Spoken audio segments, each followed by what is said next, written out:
या सर्व स्टोरी माझ्या स्वतःच्या रचलेल्या आहेत, त्यामुळे कुणीही कॉपी करू नये अशी स्ट्रिक्ट सूचना आहे.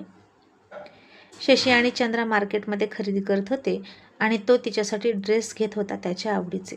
मग त्याला आवडला तो छोटा फ्रॉक त्यानं घेतलाच आणि चंद्रा हबकून म्हणाली, अरे असलो काय घेतोस, मी घालणार नाही बरं का. आणि शशी म्हणाला, तुझ्यासाठी कोण घेत आहे, हे तर मी माझ्या मैत्रिणीसाठी घेतोय. तसं चंद्रा गप्प बसली आणि थोडी हिरमुसली आणि शशीनं तिच्या नाराज चेहऱ्याकडे पाहिलं आणि म्हणाला, का गं नाराज का झाली, तुला पण घ्यायचं आहे का. आणि चंद्रानं तोंड वाकडं करत चॅक केलं आणि नकार दर्शवला आणि म्हणाली, आणि शशी म्हणाला, चॅक तर चॅक, मला काय. आणि मग दोघेही त्या दुकानातून बाहेर आले.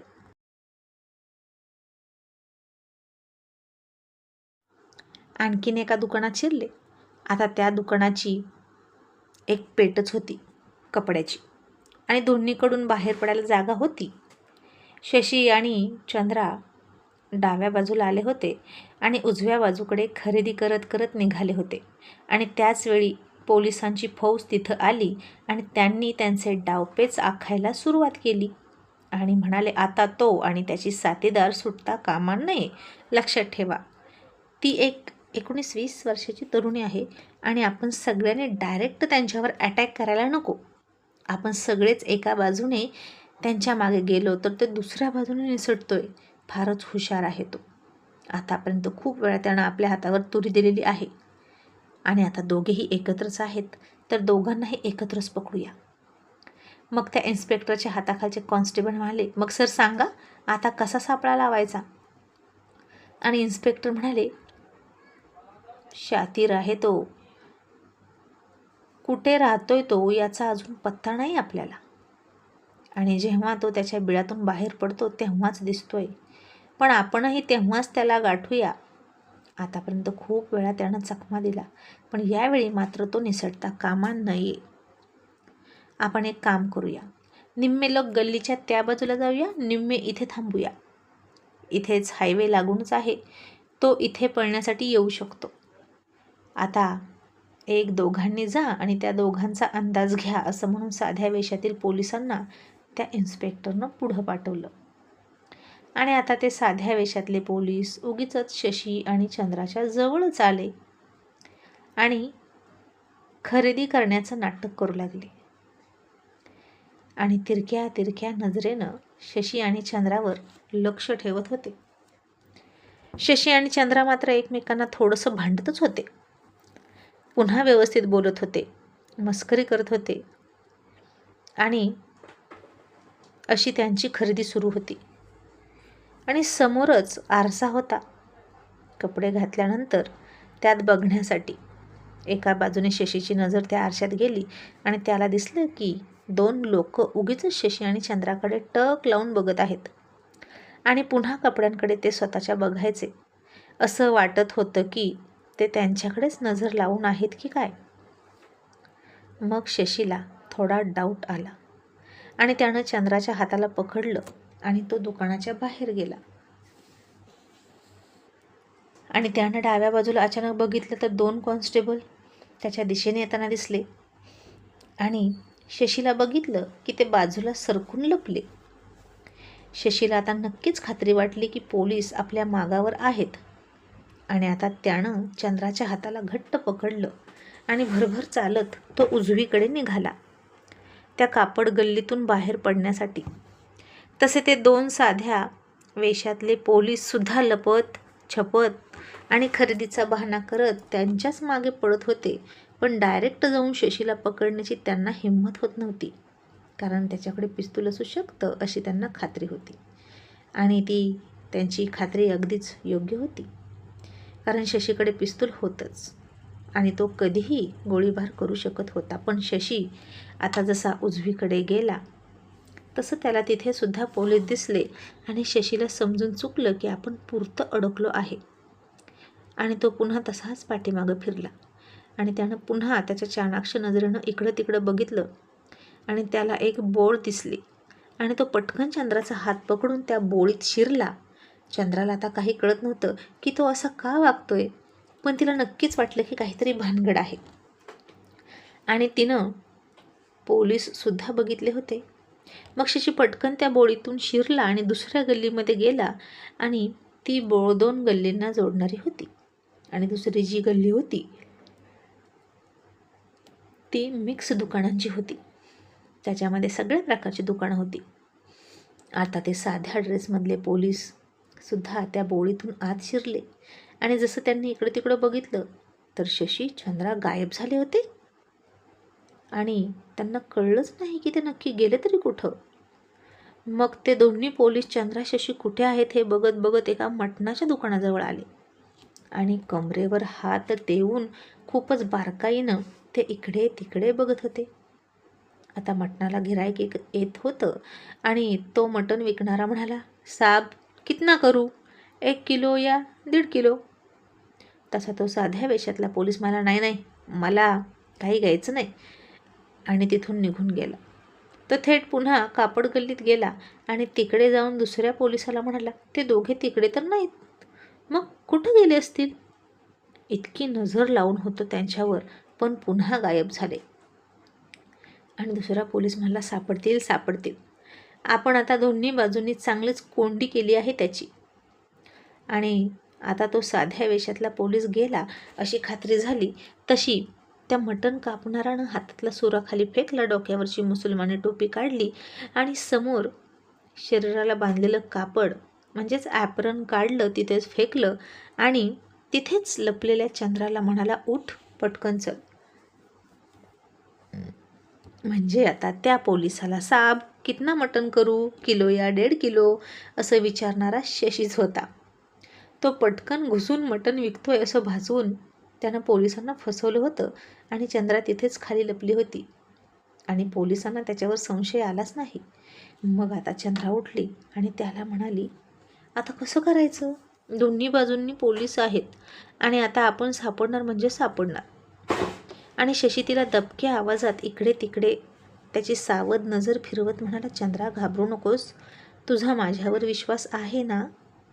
आणि चंद्रा त्याला म्हणाली, स्वतःपेक्षा जास्त. आणि शशी म्हणाला, मग ठीक आहे चल, असं म्हणत तो तिथून हलून गेला. मग त्या साध्या वेशातले पोलीस मेन रोडला आले. इन्स्पेक्टर त्यांना म्हणाले, काय झालं, कुठे आहेत ते दोघे, सापडले का.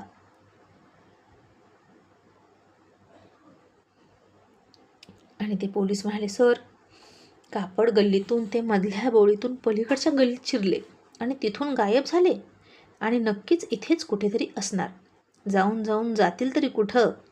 आणि इन्स्पेक्टर म्हणाले, त्यांना आपल्यावर डाऊट तर आला नसेल ना, किंवा त्यानं बघितलं असेल का, आणि आपण त्याच्या मागं आहोत हे त्याला कळलं असेल तर तो नक्कीच निसटण्याचा प्रयत्न करेल, पण जाऊन जाईल कुठं, मेन रस्त्याला तर येईलच ना, याशिवाय दुसरा जागाच नाही जाण्यासाठी.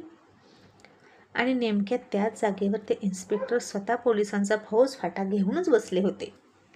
आणि पोलीससुद्धा शशीवर हमला करण्याची गडबड करत नव्हते आणि शशीसुद्धा त्यांच्यावर पलटवार करत नव्हता. ते दोघेही सावध होते आणि गुपचूप सगळं सुरू होतं.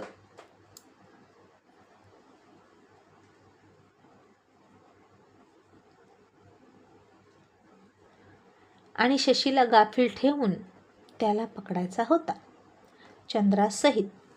आणि आपण त्याच्या मागावर आहोत हे कळू द्यायचं नाही, असा पोलिसांचा प्लॅन होता.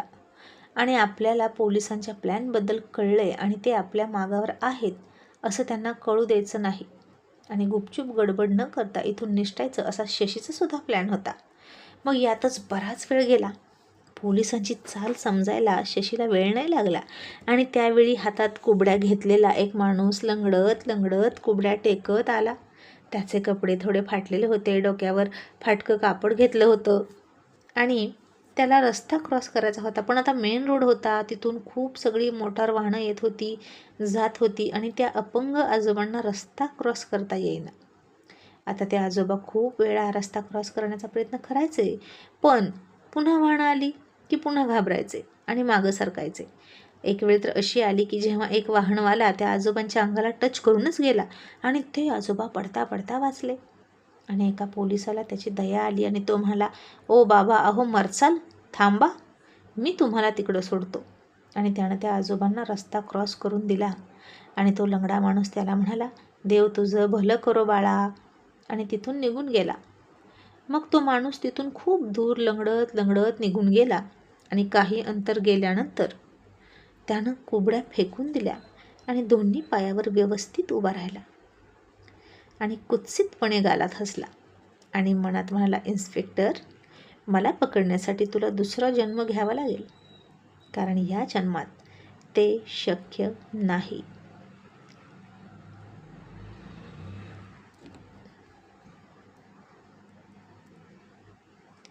आणि आता चक्क त्या पोलिसांनं शशीलाच पलीकडं सोडला आणि शशी तर त्याच्या नजरेखालून निसटला.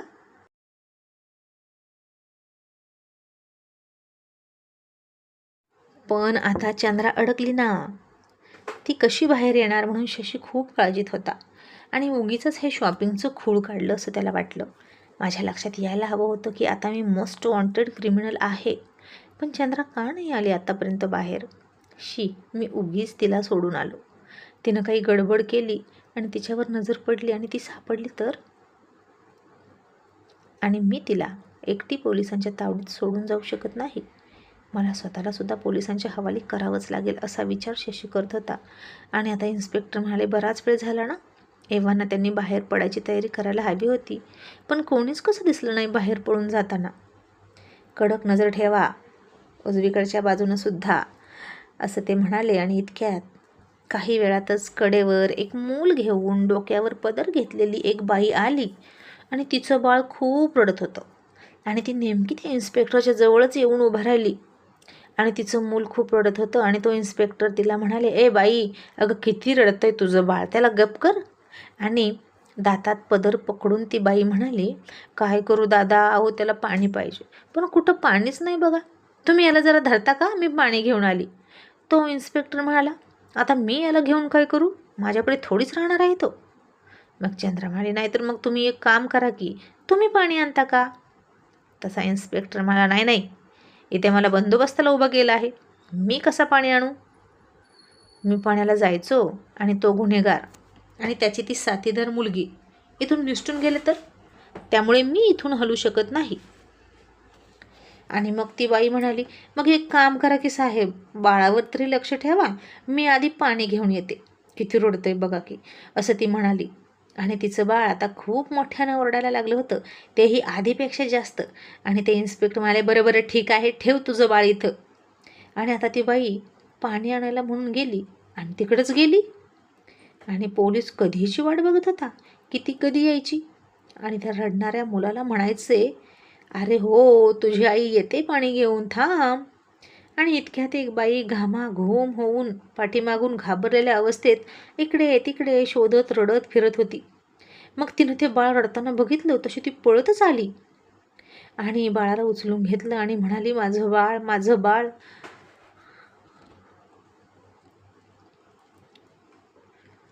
आणि त्या बाळाच्या ती खूप खूप पाप्या घ्यायला लागली.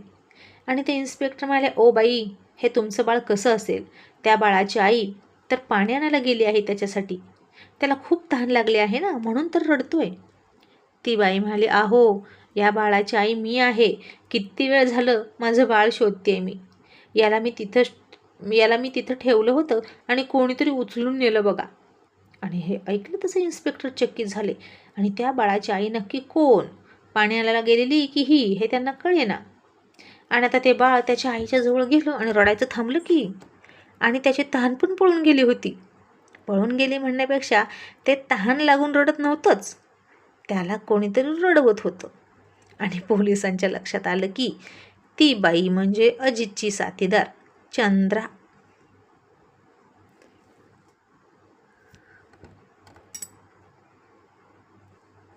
आणि आपल्याला खूपच बेकार फसवलं आणि आपणही उल्लू झालो म्हणून इन्स्पेक्टर खूप चिडले आणि म्हणाले, ती गेली त्या दिशेने, चला पटकन. आणि आता चंद्रा पळतच शशीकडे गेली आणि त्याच्या हातात हात दिला आणि पळतच पुन्हा गाडीच्या दिशेने गेले आणि पटकन गाडी सुरू केली. चंद्रानं सुद्धा त्याच्या खांद्यावर हात ठेवला आणि ते दोघेही सुसाट चाळीकडे निघाले आणि काही अंतर गेल्यानंतर दोघेही खूप हसायला लागले. आणि इन्स्पेक्टर मात्र तिथपर्यंत पळत पळत गेले आणि तिथेच पडलेल्या कुबड्या त्यांना दिसल्या आणि स्वतःवरच ते फार चिडले आणि त्या कुबड्यांना लाद घालून रागात म्हणाले, शिट, म्हणजे अजितसुद्धा निसटून गेला अपंग माणसाचं सोंड घेऊन, आणि माझ्या समोरून ते पण, आणि आपण पुन्हा फसलो, असं म्हणून इन्स्पेक्टरने रागात मुठी आवळल्या. तसे एक कॉन्स्टेबल काही बॅग हातात घेऊन आले आणि म्हणाले, साहेब, ओ साहेब, हे बघा. इन्स्पेक्टर त्या बॅगकडे बघून म्हणाले, हे काय आहे? आणि ते कॉन्स्टेबल स्वतःवर खुश होत म्हणाले, साहेब, अहो, ते दोघे निसटले म्हणून काय झालं? हा घ्या, त्यांचा माल पकडलाय बघा, आणि नक्कीच खूप महत्त्वाचा माल आहे तो. आणि इन्स्पेक्टर म्हणाले, बघा बरं काय आहे यात. आणि त्यांना वाटलं खरंच काहीतरी महत्त्वाचा मुद्देमाल असेल. आणि जसं कॉन्स्टेबलने त्या पिशवीत हात घातला आणि हात बाहेर काढला तसं त्याच्या हाताला मुलींचे ड्रेस आले, आतल्या ब्रा आल्या, चड्ड्या आल्या मुलींच्या, आणि असलं काय काय. चंद्रानं ती सगळी केलेली खरेदी तिथंच फेकली होती आणि सध्या जीव वाचवणं महत्त्वाचं म्हणून ते दोघे तसेच पळून गेले होते. आणि इन्स्पेक्टर खूप चिडले आणि ते सगळे कपडे कॉन्स्टेबलच्या अंगावर फेकून देत म्हणाले, नॉनसेन्स, आता तुम्हीच घाला हे कपडे आणि नाचा हायवेवर. ते पुन्हा आपल्याला चुना लावून निघून गेले. तसं कॉन्स्टेबलनं ते सगळे कपडे पुन्हा बॅगमध्ये भरले आणि हात झटकले. आणि इकडे गाडीवर शशी म्हणाला, चंद्रा, तुझे कपडे कुठे आहेत? चंद्रा म्हणाले, मी फेकले तिथंच. कपड्यांमुळे आपण पकडू नये ना, म्हणून असं वाटलं मला. आणि शशी म्हणाला, बाप रे, म्हणजे आता ते सगळे तुझे कपडे पोलिसांच्या हाती लागणार की काय? आणि इतका महत्त्वाचा मुद्देमाल त्यांच्या हातात पडणार? आणि असं म्हणून तो हसायला लागला आणि आता चंद्रासुद्धा हसायला लागली.